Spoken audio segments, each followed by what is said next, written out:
मध्य प्रदेश के इंदौर में एक बार फिर कोरोना महामारी के बाद अभिभाषक संघ के चुनाव आयोजित किए गए। अभिभाषक संघ के चुनाव में कुल 3,385 से 2,345 अभिभाषकों द्वारा अपने मत का प्रयोग किया गया है। इंदौर के अभिभाषक संघ के चुनाव में इस वर्ष कई राजनीतिक हस्तियों द्वारा वकीलों के पक्ष में प्रचार किया गया। चुनाव में 5 पदाधिकारियों, 6 कार्यकारिणी सदस्यों के साथ ही कुल 11 पदों के लिए 35 प्रत्याशियों द्वारा अपनी किस्मत आजमाई जा रही है। अभिभाषक संघ के चुनाव सभी प्रत्याशियों द्वारा कई दिनों से वकीलों के बीच प्रचार प्रसार किया जा रहा था। इसी के साथ प्रचार प्रसार समाप्त होने के बाद दिन भर चली वोटिंग के बाद देर शाम को कुल 2,345 पर सदस्यों द्वारा अपने मत का प्रयोग कर 35 चुनाव प्रत्याशियों की किस्मत पेटियों में कैद कर दी गई है। इन सभी प्रत्याशियों की वोटिंग की गिनती चुनाव पदाधिकारियों द्वारा बंद कमरे में की जा रही है, जिनका रिजल्ट कुछ घंटों बाद क्लियर किया जाएगा। पूरे चुनाव में मुख्य रूप से अध्यक्ष पद के प्रत्याशी सौरभ मिश्रा व दिनेश पांडे मुख्य रूप से कांटे की टक्कर में माने जा रहे हैं। पूरे चुनावी माहौल को लेकर अध्यक्ष पद के प्रत्याशी दिनेश पांडे का कहना है कि जब वह पूर्व में अध्यक्ष थे तो उनके द्वारा कई कार्य अभिभाषक संघ के सदस्यों के लिए किए गए हैं। उनके टेबल पर लाइट की व्यवस्था सहित अन्य कई आवश्यकताओं की पूर्ति की गई है, लेकिन पिछले दिनों जिस तरह से आगजनी की घटना और अभिभाषक संघ के टेबल पर बुलडोजर चलाया गया है वह काफी निंदनीय करार दिया है।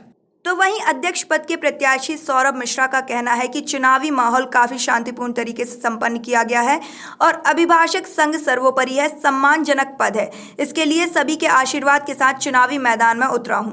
सभी प्रत्याशियों की चुनावी किस्मत अभिभाषक संघ के सदस्यों द्वारा अपना मतदान देकर पिटारे में बंद कर दिया है। कुछ ही घंटे बाद यह पिटारा अध्यक्ष पद सहित 11 सदस्यों की पद का खुलासा किया जा सकेगा। चुनाव आज संपन्न हुए हैं और मतदान हो चुका है और मतदान की प्रक्रिया चालू होने वाली है और इसके अंदर सभी प्रत्याशियों ने विभिन्न पदों के, जैसे 5 तो पदाधिकारियों के पद है और 6 कार्यकारिणी सदस्यों के पद है। इन 11 पदों पे लगभग 35 प्रत्याशी मैदान में थे। सभी अपनी कैंपेनिंग व्यक्तिगत रूप से संपर्क करके जिला न्यायालय में और हमारे कई अभिभाषक भाई कलेक्टर ऑफिस में वहाँ संपर्क करके, रजिस्ट्रार ऑफिस में वहाँ संपर्क करके, फैमिली कोर्ट और उपभोक्ता फोरम वगैरह में संपर्क करके व्यक्तिगत रूप से संपर्क कर रहे थे। इसके साथ कुछ ऐसे एडवोकेट्स भी हैं जो टैक्स प्रैक्टिस करते हैं, अलग अलग ऑफिसेस हैं, तो उनसे फ़ोन के माध्यम से, सोशल मीडिया के माध्यम से, इन्हीं सब माध्यमों से प्रचार रहा है और आज मतदान पूर्ण हुआ है और मतगणना प्रारंभ होने वाली है कुछ समय में, देर रात तक परिणाम आने की। अभिभाषक संघ के चुनाव में राजनीतिक लोग भी आए हैं और उसके बाद समर्थकों ने द्वारा कैंपेनिंग की है, उसके बारे में देखिए, इंदौर अभिभाषक संघ एक बहुत सम्मानित संस्था है। इसके कई सदस्य विभिन्न राजनीतिक पदों पे हैं, हाईकोर्ट जजेस बने हैं। हमारी पूर्व लोकसभा अध्यक्ष सुमित्रा महाजन भी इंदौर अभिभाषक संघ की सदस्य हैं। पूर्व विधायक और वर्तमान में जिला भाजपा अध्यक्ष राजेश सोनकर जी हमारे मेंबर हैं। इसके अतिरिक्त पूर्व शहर कांग्रेस अध्यक्ष और पूर्व आईडी अध्यक्ष कृपाशंकर शुक्ला जी, पूर्व विधायक गोपी कृष्ण नेमा जी, लालू भैया, ये ऐसे मोहन सिंगर जी और इस तरह से कई पार्षद भी हैं, जैसे अपने कई पार्षद हैं जो मेंबर हैं हमारे यहाँ। जो कंट्रोवर्सी चल रही है वो महेंद्र सिंह सोलंकी जी जो देवास सांसद हैं वो आपके पक्ष में प्रचार करने आए थे, उसको लेकर वो चल रहा है। देखिए, महेंद्र सिंह सोलंकी जी देवास के सांसद हैं, लेकिन वो सांसद रहने के पूर्व उन्होंने करीबन 5 से 6 साल तक इंदौर अभिभाषक संघ में एक अभिभाषक के रूप में कार्य किया है। उसके बाद वो एडीपीओ बने, उसके बाद वो सिविल जज के एग्ज़ाम में चयनित हुए, उन्होंने जज की नौकरी करी। उसके बाद अभी 2019 के चुनाव में, लोकसभा चुनाव में, उन्होंने नौकरी से त्यागपत्र देके चुनाव लड़ाए। चूँकि उनका यहाँ पे एक बहुत अच्छा ग्रुप है, एक उनका बहुत अच्छा मित्र मंडल है, जबकि 5-6 साल तक उन्होंने यहाँ प्रैक्टिस की है, तो एक बहुत अच्छा सर्कल है। तो निश्चित रूप से हर प्रत्याशी उनसे उम्मीद करता है कि वो उनके पक्ष में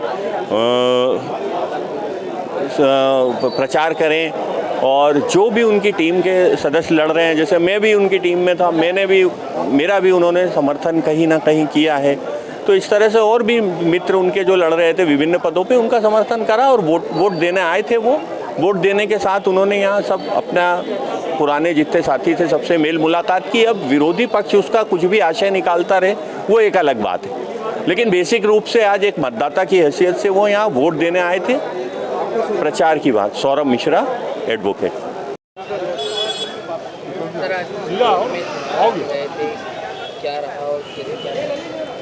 हमारा चुनाव बहुत शालीनता से और प्रेम पूर्वक इस चुनाव को हमने संपन्न करा है और सदा हमारा इसी प्रकार का जो माहौल बना था उसी को हमने पूर्ण रूप से संपन्न करके व्यवस्थित कार्य करा। अरे जी, किस तरह की आपकी मैनिफेस्टो रहा, वकीलों को किस तरह से मदद कर पाएंगे चुनाव? हम पिछली बार हमने वकीलों के लिए एक बत्ती कनेक्शन की व्यवस्था करी थी हर टेबलों पे, जो 8 दिन के लिए मैंने 8,000 10,000 रुपये हमारे अभिभाषकों को जो लगते हैं ऑफिसों पे, उस ऑफिस का खर्चा कम करके हम चाहते हैं कि सभी अभिभाषक 8 बजे तक यहाँ पर अपना कार्य सुचारू रूप से करें।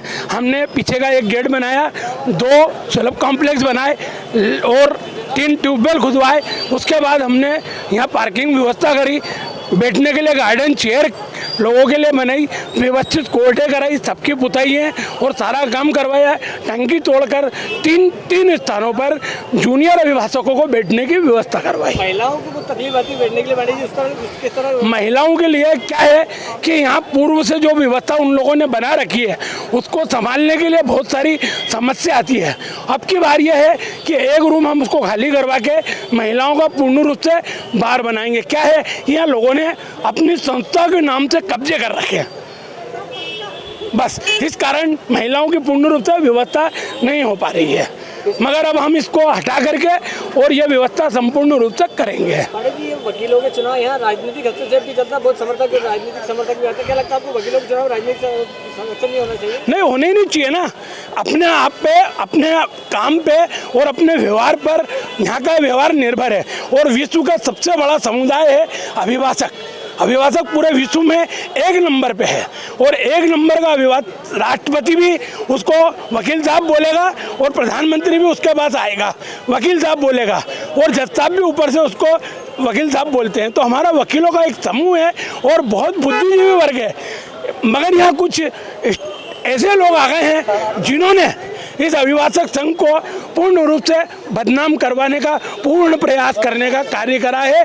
जैसे कि यहाँ अभिभाषक संघ में अभी इस कोर्ट परिसर में आग भी लगवा दी गई, नकली निर्णय बना करके, और अभिभाषक लड़की बच्ची है उसको अपमानित करके एक IPS IAS अफसर को अपनी पोस्ट दिलवाई उन्होंने। इस प्रकार के कृत्य ये नहीं होना चाहिए। और यहाँ ये अभी हुए स्टेट बार काउंसिल के जो चुनाव हुए, इसमें कुछ कतिपय ऐसे गद्दार अभिभाषक गद्दार बन के आए जो जूनियर अभिभाषक हैं और जूनियर अभिभाषकों का और उनके मित्रों का नुकसान कर रहे हैं। बाहर के चुनाव में राजनीति का अखाड़ा बनना चाहते हैं, आपको लगता है? नहीं, होना ही नहीं चाहिए ना भाई। यहाँ सांसद और इनका विधायकों का क्या काम है? हमारे वकीलों पे विश्वास नहीं क्या? हमें हमारे साथियों पे हमको विश्वास नहीं क्या? ये परिवार के चुनाव है, ये अभिभाषक संघ के चुनाव है और इसमें किसी दादा पहलवान नेता या किसी प्रकार का कोई नहीं आना चाहिए। मगर इस बार मेरे खिलाफ पूर्ण रूप से विधायक 2 विधायक 4 पार्षद, आपके एक सांसद महोदय जो मेरी पार्टी के एक कतिपय जो कि व्यक्ति खड़ा हुआ है अभिभाषक संघ के अध्यक्ष के चुनाव में, जो कि कांग्रेस का वो प्रवक्ता है और प्रवक्ता होने के साथ इस प्रकार का उनका यहाँ कार्य रहा और उन्होंने इसका वातावरण इस कोर्ट का पूर्ण रूप से खत्म करा है और लोगों को अपमानित करने का प्रयास करा है और ऐसा होना नहीं चाहिए किसी कीमत पे भी। मेरा परिचय दिनेश पांडे, इंदौर अभिभाषक संघ का पूर्व अध्यक्ष हूँ और अभी वर्तमान में मैं अध्यक्ष का चुनाव लड़ा हूँ। KNN न्यूज़ के लिए इंदौर से जय सिमरिया की रिपोर्ट।